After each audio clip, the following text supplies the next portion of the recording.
Shalom, shalom. Que Dieu vous bénisse richement. J'espère que vous vous portez bien. Écoute-moi très bien, mon frère. Écoute-moi très bien, ma soeur. Je n'ai pas envie de te voir rater le ciel. Je n'ai pas envie de te voir rater l'enlèvement. On a un ciel à gagner et un enfer à éviter. Coûte que coûte. Coûte que coûte. On doit éviter l'enfer. Coûte que coûte. Il nous faut être au ciel. Peu importe ce qui va se passer, peu importe les épreuves, peu importe les difficultés qu'on a à suivre le Seigneur Jésus-Christ, advienne que pourra, nous devons nous battre pour être au ciel, vaincre ou mourir. Nous devons marcher selon les principes de notre Seigneur Jésus-Christ. Alors j'ai envie de te dire quelque chose. Écoute-moi très bien. La divinité qui a habité en Jésus-Christ pour faire de Jésus-Christ le Fils de Dieu. Cette même divinité a quitté le ciel pour venir dans les apôtres le jour de la Pentecôte pour faire d'eux des fils de Dieu comme Jésus-Christ l'était. La divinité a quitté le ciel depuis ce jour-là pour habiter dans l'humanité, pour faire des êtres humains des êtres divins. Dieu, par sa puissance, vient habiter dans l'homme pour faire d'un homme un fils de Dieu. Il n'y a que ceux-là qui iront dans l'enlèvement, ceux qui ont gardé en eux, ceux qui ont abrité en eux la divinité. Si le Saint-Esprit n'habite pas en toi, tu n'iras nulle part.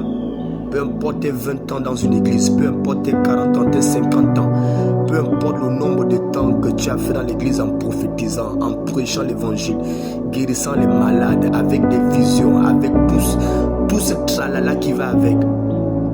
Ma chère sœur, mon cher frère, écoute-moi très bien. Tout ça ne sont que des artifices. La véritable chose, c'est le Saint-Esprit. Et le Saint-Esprit, ce n'est pas le fait d'adhérer à une église. Tu peux faire 20 ans dans une église et ne jamais être un chrétien. Judas Iscariote a marché avec Jésus pendant 3 ans et demi. Et si tu lis dans le livre de Matthieu au chapitre 10, la Bible déclare que Judas Iscariote était avec les 12 quand Jésus les a commissionnés. Il est revenu avec les 12. Ils étaient en train de se réjouir. Il disait même les démons nous sont soumis. Ils ont fait des miracles, des prodiges. Mais cela n'a pas permis à Judas Iscariote d'être un chrétien. Malgré tous ces prodiges, malgré tous ces miracles. Et la même chose se reproduit aujourd'hui. La Bible ne dit-elle pas que beaucoup viendront ces jours-là disant « Seigneur, Seigneur, n'ai-je pas prophétisé en ton nom, ressusciter les morts, ouvrir les yeux des aveugles, faire entendre, j'ai guéri les gens qui avaient le cancer, les gens qui avaient le sida et toutes ces choses-là. » Le Seigneur leur dira « Je ne vous ai point connu. Arrière de moi, vous tous qui commettez l'iniquité. » Ça c'est dans Matthieu 7. Donc, tous les signes, les prodiges et les miracles, c'est bien. C'est pas mauvais. Mais le problème derrière cela, c'est que ça ne donne pas le salut. Ce n'est pas ça le salut. Ce n'est pas ça le salut. L'onction, ce n'est pas le salut. Tu peux avoir l'onction au point que quand quelqu'un te dit bonjour, il te serre la main, la personne s'est évanouie. Tu arrives à 1 mètre de quelqu'un, la personne tombe. C'est bien toutes ces choses-là. C'est bien. Mais la priorité, c'est ton salut. Tu peux recevoir le Saint-Esprit et puis tu ne guéris pas les malades. Et puis tu ressuscites pas les morts. Et puis les aveugles ne voient pas et toutes ces choses-là. Mais tu as le Saint-Esprit. Je préfère avoir le Saint-Esprit sans guérir les malades, sans voir les signes, les prodiges et les miracles qui m'accompagnent. Et je refuse d'avoir les signes, les prodiges et les miracles qui m'accompagnent sans avoir le Saint-Esprit. Non, non, non. C'est la raison pour laquelle Jésus a dit « Cherchez le royaume des cieux premièrement et sa justice. » Le royaume des cieux et sa justice premièrement. Et le reste vous sera donné par-dessus. Aujourd'hui, l'Église est contente d'être à la recherche de par-dessus. Voilà, de chercher là pour le royaume des cieux. On voit aujourd'hui dans les églises comment il y a tellement de monde. Il y a tellement de monde dans les églises. On peut être à 100, on peut être à 1000.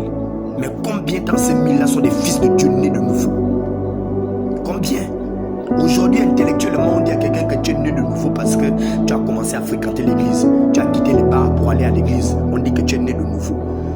la sorcellerie. Ça veut dire, on dit que Judas Iscariote est né de nouveau. C'est de la sorcellerie. C'est une manière de vous envoûter, de vous fermer les yeux. Vous ne pouvez pas prétendre être né de nouveau parce que vous avez commencé à aller à l'église. Les sorciers vont à l'église. Les fornicateurs sont remplis dans nos églises.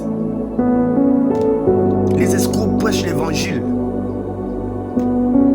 Les adultériens qui prêchent l'évangile, des escrocs, des menteurs, des braqueurs. Aller à l'église ne signifie pas qu'on est né de nouveau. Il vous faut une véritable expérience avec le Seigneur Jésus-Christ. Vous pensez on dit qu'ils sont nés de nouveau parce qu'ils sont allés à l'église, les apôtres? Non, ils ont reçu une expérience le jour de la Pentecôte. C'est à partir de là qu'ils sont nés de nouveau. Le véritable baptême du Saint-Esprit, cette expérience de la Pentecôte a fait d'eux des fils de Dieu. Éligibles pour l'enlèvement. En dehors de ça, il n'y aura rien. Tu ne cherches pas le Saint-Esprit. Tu ne pries pas pour que Dieu te remplisse du Saint-Esprit. Tu n'iras nulle part. Peu importe le nombre de temps que tu feras dans l'église, tu n'iras nulle part. Cherche le royaume de Dieu avant toute chose. Cherche le Seigneur Jésus-Christ. Cherche à te sauver. Cherche à te sauver. Ne te contente pas d'adhérer à une église. Ne te contente pas d'aller à l'église seulement. Ne te contente pas de ça. Tu es choriste, tu chantes, tu es quoi. Ne te contente pas de ça. Cherche le véritable baptême du Saint-Esprit. Cherche le Saint-Esprit. Cherche le Saint-Esprit.